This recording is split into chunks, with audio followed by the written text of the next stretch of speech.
Bright Tuty. Every student matters. Hi children, welcome to the session. In this session, we are going to discuss about the chapter water. And children, if I ask you what is the meaning of water, so you may come up with replies like, ma'am, it is a liquid that we require on daily basis for drinking. It is a liquid that we see in rivers, in ponds, which is quite correct. But in the language of chemistry, do you know what do we call water? In language of chemistry, we call water as H2O. Its name is dihydrogen oxide. Dihydrogen oxide. And isn't it interesting, guys? The water that you drink every day has a chemical name, which is H2O, and you can call it as dihydrogen oxide. So whenever next time someone asks you to bring a glass of water, you can give them a scientific reply that you're about to bring a glass of H2O. Okay guys, so let us move ahead, and you should know that 3/4 of the earth's surface is covered with water. Yes students, the 3/4 surface of the earth is covered with water. Okay, and also you should know that even our bodies are comprised of 70% water. Yes students, in our bodies we have 70% of water. Isn't it amazing guys? We are also having water in our bodies. Okay, so let us now move ahead and see whether the fruits and vegetables have water or not, and we can observe it from this table that in the first column we have written the vegetables and fruits, and in the second column we have written the water percentage. For example, tomato has 95% water, ladyfinger has 90% water, apple has 86% water, watermelon has 91% water, grapes again have 81% water, potatoes have 83% water, and pumpkin has 92% water in it. Isn't it amazing guys? Now you understood why people are recommended to consume more and more fruits and vegetables whenever they are trying to lose weight. Whenever they are trying to lose weight, they are recommended to eat most of the vegetables and fruits. Why? Because they contain only water and nutrients and minerals. They don't have calories. Okay students, so consuming the fruits and vegetables can be very fulfilling to them, and yet it will not increase the calories and control the weight. So whenever you see someone who is trying to lose weight, you can quickly recommend them that they can consume more and more vegetables and fruits if they want to lose weight, whenever they are trying to lose weight. Okay guys, so let us now move ahead. And suppose you are given only 1 bucket of water per day, and you have to do all the activities that you do every day in only this 1 bucket of water. Can you imagine your day with just 1 bucket of water? Because you have to do many activities that require water. For example, bathing, brushing your teeth, then you require water for cleaning purposes, then you require water for cleaning floor, etc. So students, it is very difficult. It will be very difficult for you to spend one day with just 1 bucket of water. And we will carry forward our discussion of the amount of water that is required by everyone. But before that, we will discuss what are the uses of water. The first use of water is cooking. That is, whenever we cook food, we require water. Then for drinking, we require water. At least 2 to 3 liters we are recommended to drink every day. This is good for our metabolism guys. Okay. Then we require water for washing our clothes. We require water for cleaning the floor. Then we require water for toilet purposes. Then we require water for agriculture. This is very important guys. Why? Because you see vegetables, you see plants, everything is grown, and for growing the plants and grains we require water. So water is very essential for purpose of agriculture. Then water is required in the industries also in large quantity, because you might have heard about fabrics.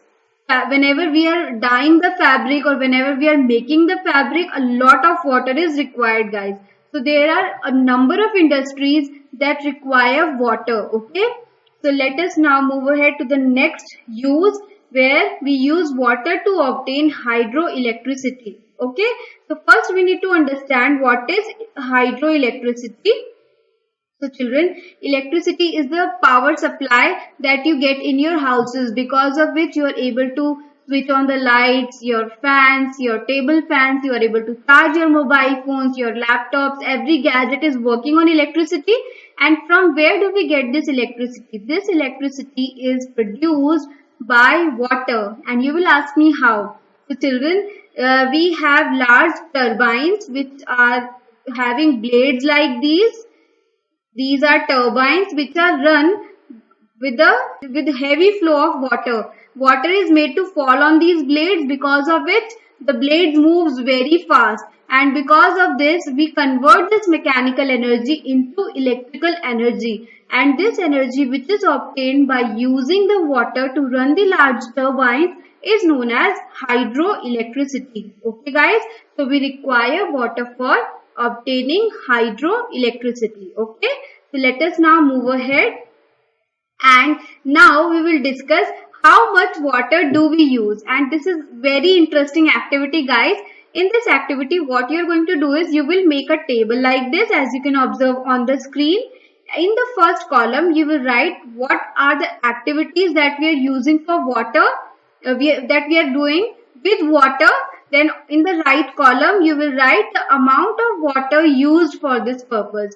For example, for drinking you require at least 2 to 3, say you require 3 liters of water every day for drinking. Then for brushing, for this you can calculate by using a tumbler. Maybe you can use a 250 ml tumbler, so you can measure the exact quantity of water that you are using for brushing your teeth.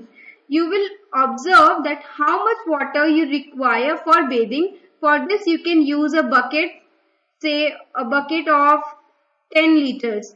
And in this way you will know, if you know the volume of the bucket, you will be able to estimate the amount of water that you are using for bathing. Okay guys, then we have to use water for washing the utensils every day. And for this also you can use the containers whose volume you are aware of. For example, you can use a container having say 2 liters of water, and you will try to wash the utensils with that amount of water. In this way students, this is a really interesting activity. You can actually calculate the amount of water that you require every day. In this way you can estimate the amount of water which is utilized by each member of your family. And it will be a really fun activity guys, and you can write down the amount of water each person in your family requires per day. And this is the similar process how you can observe and find out the annual water consumption for the whole village. Annual means yearly requirement of water of a village. Okay guys, this is how the quantity of water is estimated. And I think you would have understood how we can estimate the amount of water which is required per person per day. Okay guys, so let us now move ahead.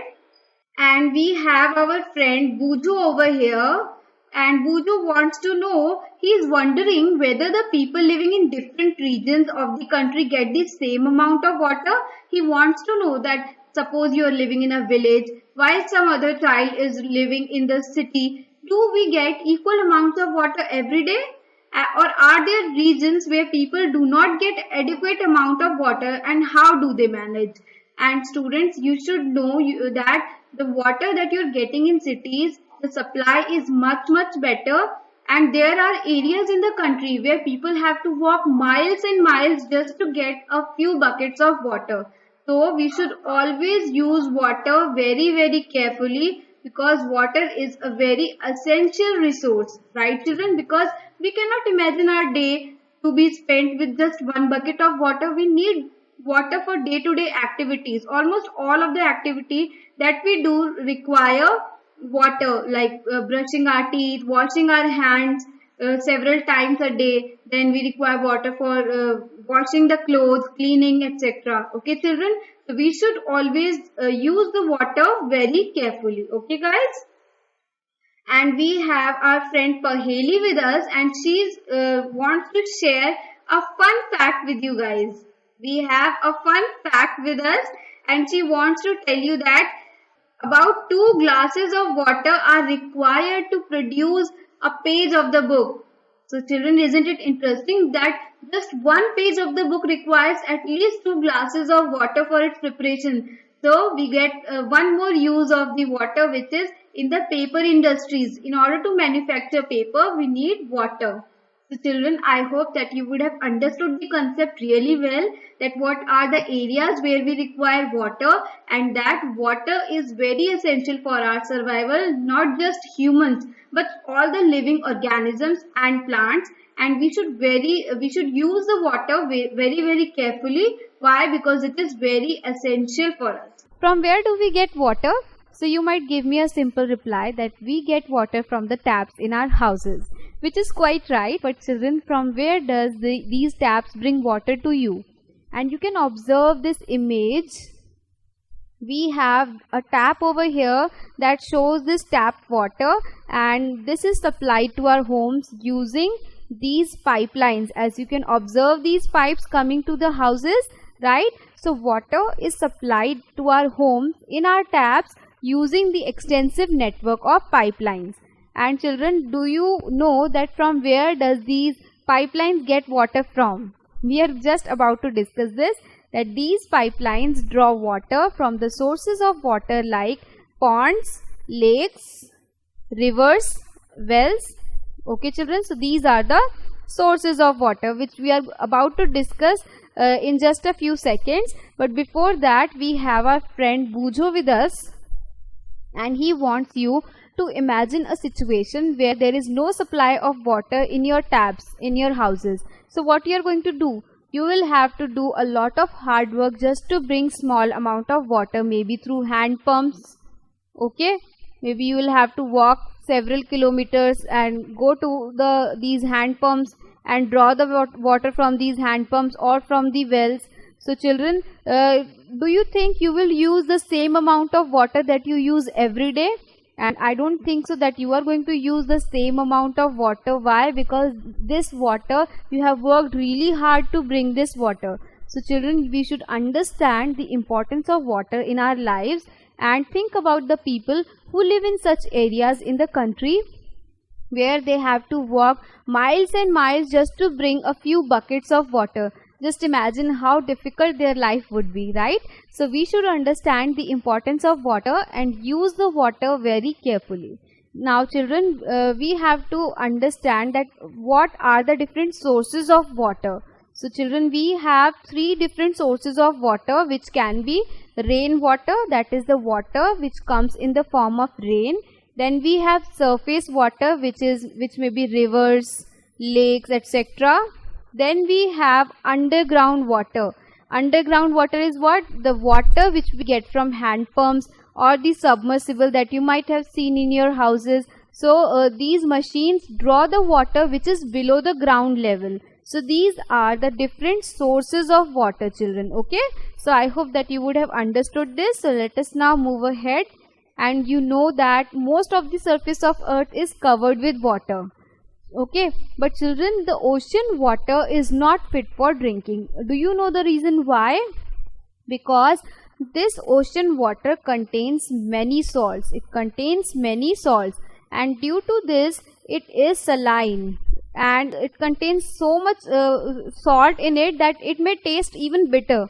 Okay, so that is why it is not fit for drinking. And also children, it cannot be used for agricultural purposes or for the industrial purposes. And that is why ocean water is not fit for drinking. Why? Because it contains many salts and it is saline.